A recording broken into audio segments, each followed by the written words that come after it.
بزعبا أب كندا زلو كنتات بزحات سبات including me مالتيو أنا عاون أتسيبكا بزحت زاربنا نيرنا أنت خونه بن نزي هو كندا أخبيت كايو معرفون لو كبير يكون أنجلجل زولكم لسبات اللهم سلازي إن من تاي أنا تراي بيني بزعبا كندا تزاربة كندا كبير يخلوكم كله هو بين أخبيدو تولو لومي جلجل كاب كندا بزعبا زي أرستي تدارو بسبات اللهم سلازي ديمتهم قلنا نترايكم بزعبا كندا تزارب أخبر كون كتازلع أنا نجرجن زخون خوين أنا حساب سب مقبال يأمني معناته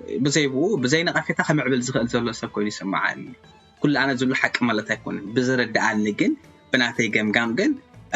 فير هون حساب يدلك سلازي ريتولومي بزعبا زي حونا كلا تعزبتي زرعي ولا كندا كلاتنا حدا كون هالو جن الرأينا ننبره هوتن اتيناتنا experiences كاس لازم فلالة لازم كابتومو كرو زعبا كندا زهابو نيرو سلازي زحاونا زهاب على قداسة نتبي نبع قبلكم على قداسة زول كوخا عتيه زخنا تري تخيبه سلازي نحاونا نكهات الله سلام كما يالهم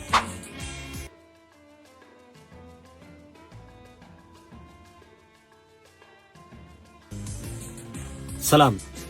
كما يالهم أنا قريش من ديك هذا أتوا كندا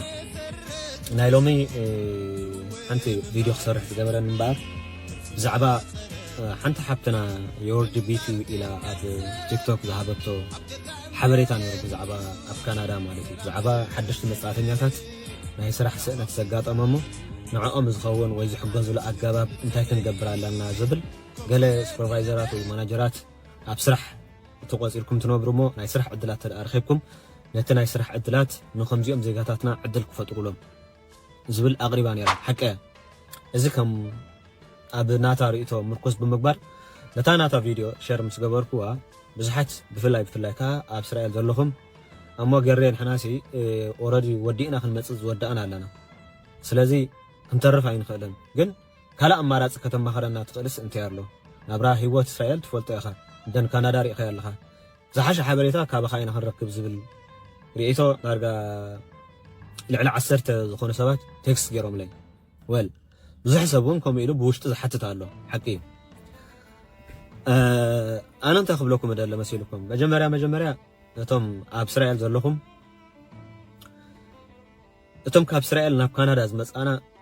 ناب كندا ممس أنا كم استطعسنا كنقرأكم هذا اللي منياتو أب إسرائيل زل هوت هذا نايكوت أبو حرنت سريحات أتولو دن بتسرح خيا جنزبك بزحت نجارات كتشوفونه لزقل عدلات الله إذا تحدي تستخسر عدل زبالناتو أتي ورقة كهلوا كازيم خالمو ورقة دما صدرا خطري فيزيت كتقبر فاكيشن كتقبر أي خلكان السوس لزقان أزلوا حدا مسيرة أو تسقم جن نتسقم زي تطويرك ناي كتبوا عقمها التعبيرلن عندنا خا بجنزبك غيرك قال إسراح توافرلن تقبر المنجدي من داي إذا زحشوا خوين يسمعني ناي كندا تسقم أف كندا مسيخات تسقم يقولون ورقات كتحس تخليها ورقات حس كان بدلت كون فاكيشن كتقبر تخليها أنت هنا كن جنزب كاير ليك زي جنزب ولا حنت تنقص أساي تخليها ورقات هالليكا جنزب تريها ليك ولا حنت تقبر أي تخليها لذا أبزع عد حدا خبتي عند مسيرة أو تسقم خوين زلوا ناي سرح عدلات بزح يكونن السطر هيك يكونن ولا تي ناي إنفليشن أقاطي مزلوا أب كندا أتي سريحكا تومص أتاويتات نتي تقبر وصايتات بزح زشفنا يكونن مالت بفلاين حنا كغاشا خوين كات متصخلخا ميبي دحري 4 عامات 5 عامات اب لونج تايم نتي سيستم دات لما امريكا سلات مص እንደገና በቲ ሲስተም ሰላም አሜሪካ በተዘለከ አታዊታት ከመገርካ ወጻይታት ካተም ማዕራሪ ዝብል ምናልባት ባላንስ እንዳተሐስካያም ክትመጽ ተኸሊኻ ድሕር ግዜ ኣብ መጀመርያ ግን ህይወት ኣብ ምዕራይ ገዛ ርስኻ ኣብ ምስራዕ ስለተኣቱ እቶምጾ አታዊታትን እትገብሮ ወጻይታትን ዝዛመድ ኣይኮነን ብሓደ ዝኸይድ ኣይኮነን እቲ ወጻይታትካ በዝሕ እቲ አታዊታትካ ግን ከምቲ ዝድለ ኣይኮነን ስለዚ እዚ ስለዝኾነ እዚ ሓደ ከቢድ ጸገም ኣለዎ ማለት እዩ ስለዚ እቲ ኣማራጺ ንስተወሰነ እዋን ክሳብ ካልእ ዝሓሸ ሁሉ ዝኽእል اب اسرائيل انت تصممكم زبرو يتلني ودينا اينا خنمص انت دايلكم كا كاب اسرائيل كتوصو اب تحسبلو ወይ ድማ ንካናዳ ክትብገስ اب تحسبلو ተወሓደ እቲ ዘለኩም ኣታዊታት እናዓቀብኩም እቲ ትገብርዎ ዝነበርኩም ወጻኢታትካ እናቀነስኩም ገንዘብ እትዕቅብሉ መንገዲ ምግባር ድሕሪው ኣብ ካናዳ መጽኢኹም ከም ኩሉ ሰብ ካብ ባዶ ተበጊሱ ዝኸይድ ሰብ ለዓለ ተሓቲሉ ስራሕ ዝደሊ ዘይኮነ ተወሓደ መጽኢልኩም ኣብ ካናዳ ገለ ትካል ትገብርሉ ወይ ድማ ቲም بحاجة 3-4 خوينكا تواهيركا حدا تكال ويدما حدا جزاوت ريحة تجز ريستوران دي خاخت كفت الدكانات دي خاخت كفت نايكوما عينة إنفست كتقبرلو تخلو تداليكم لو ممتع صحش أما مخرخ بخيل مالتي والكرمي أندحر بجنزبا وعقم دعابكم تدامسيكم أتزبلته هم أنت دي كوينو كابتت بقصلو أتحسكم بجنزب أو هاليلكم أبزي مسنعكم زمسلو السبات بحادة تكال كنقبر بمبال بعلها سرحة فتيركا نتسرحة نسخان داكايركا نخال أوت سرحة زي بلون ما سرحة تفتر أدي درخيت سلازلو مالتي زيا كتقبرو كم مخريد اللي وغاني مالتي قال كاب أفريقيا كاب استفالالي ناب كندا تمصو أتي أنا حدا كردا أنا زلو أب كندا هيوت إيزي كونن قليل أيكونن سلازي كندا اب افريقيا خوينكا اب كالت وتاتات تريا خلخا كمزي عبي وي دما فلي نجر بقى كمزي منغست سماي سريحكا ممصالو كندا سي بقى كل نجر ترخبلو كل نجر تعرفلو ناي موداتا هيوتكا خوينو تدمدمل اواناتالو اذا عينه ملخختا ابزمس مصخا نتصبيتكا سلازقوت لزعدي ناب كال زي تدلي ጭንቀትን አእምራው ስህተትን ስለተኸይድ መጀመሪያ ኣብ ካናዳ ዘለ ህይወት ኣዚ ከቢድ ምኻኑ ነዚ ከቢድ ህይወት ድማ ክትነብረን ክትብድሆን ምኻንካ ኣሚንካ ክትመጽእ ክላወደሊ ሳልሰይቲ ነዞም ኣብ ካናዳ ዘለና በሓፈሻ ኣብ ካናዳ ዘለና ሕብረተሰብ ኤርትራውያን ብፍላይ ማለት እዩ ኩላትና ብፖለቲካ ወዲዩ ብማሕበራዊ ወዲዩ ብሰረታዊ ኣማጻጻና ኣዝዩ ዝተፋላለየን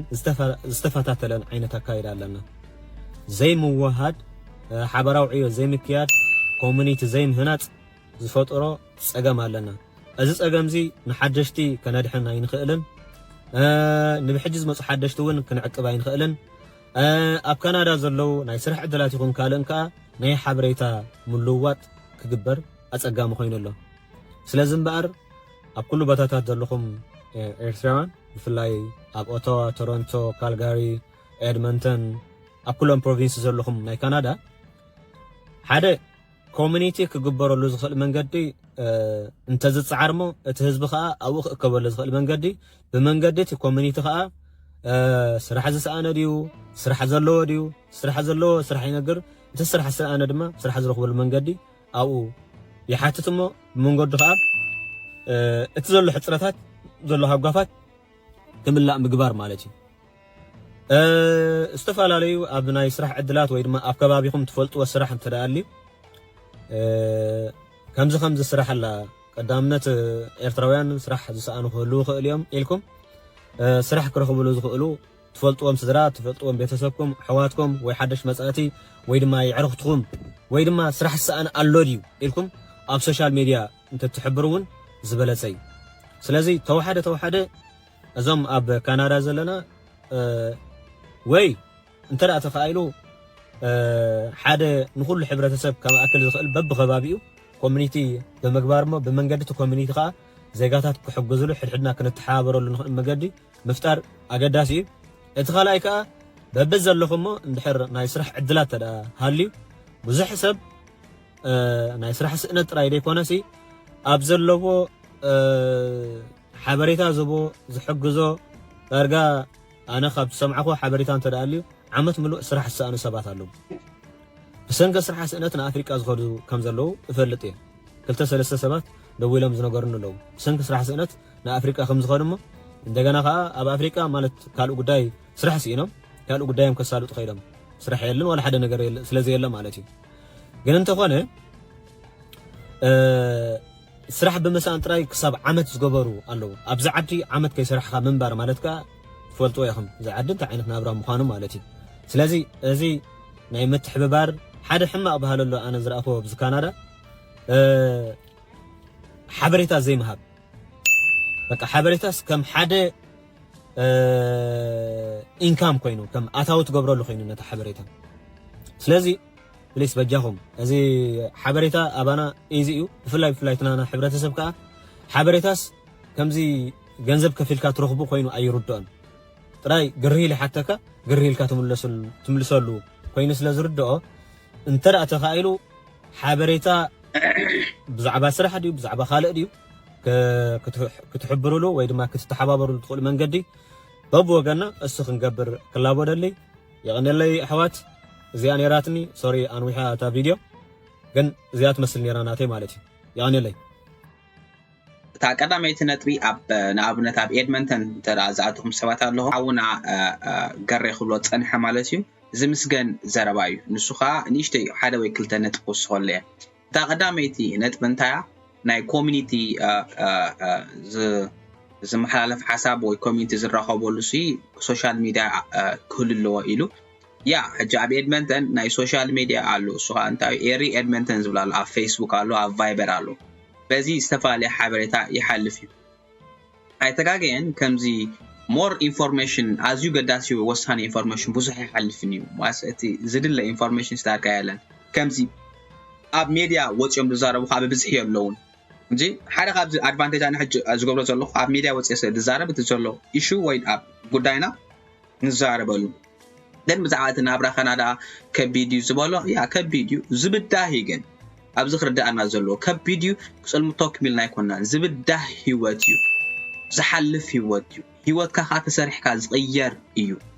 ስራሕ ዘለዎ ዓዲ እንጀራ ዓዲ ስራሕ ኢልናና ካናዳ ኦሬዲ ከምዚ ኣዝዩ ከቢድ ኣዝዩ ፀልማት ኣይኮነን ዝብዳህ እዩ ግን ትፅቢት ስለ ዘሎ ደቂ ሰባት ኮና ከም ኣብ ኡጋንዳ ዝነበርኩ ኣነ ሕጂ ብዛዕባ ኡጋንዳ ክዛረብ ትፅቢት ስለ ዘለና እዚ ናይ ዝዓዲ ህይወት ምስ ረኣና እዋ ከምዚ ድዩ ንብል እቲ ሰብ መጀመርታ ነታ ቀዳመይቲ ሰሙን ክልተ ሰሙን ወርሒ ይበፅሓካ እሞ ብድሕሪኡ ግን ግዜ የብሉን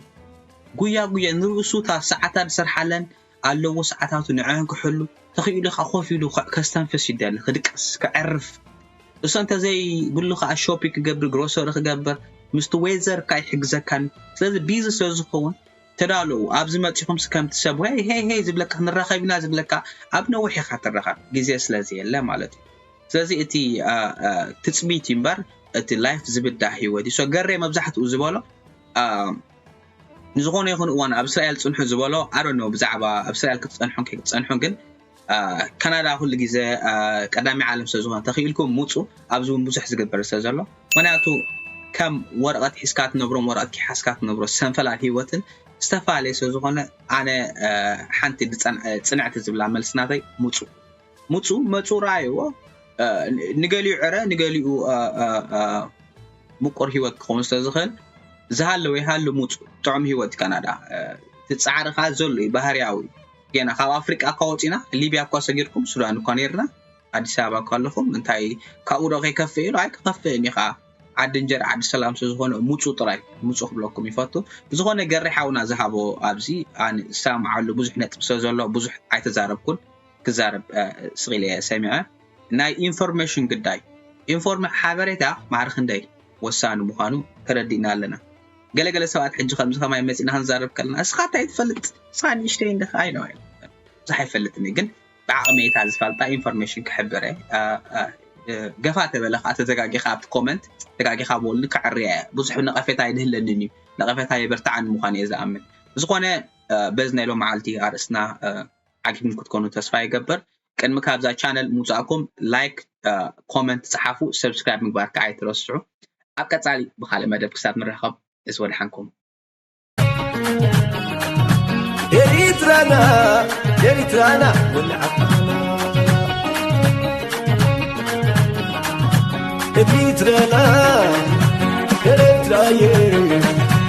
ኤሪትራና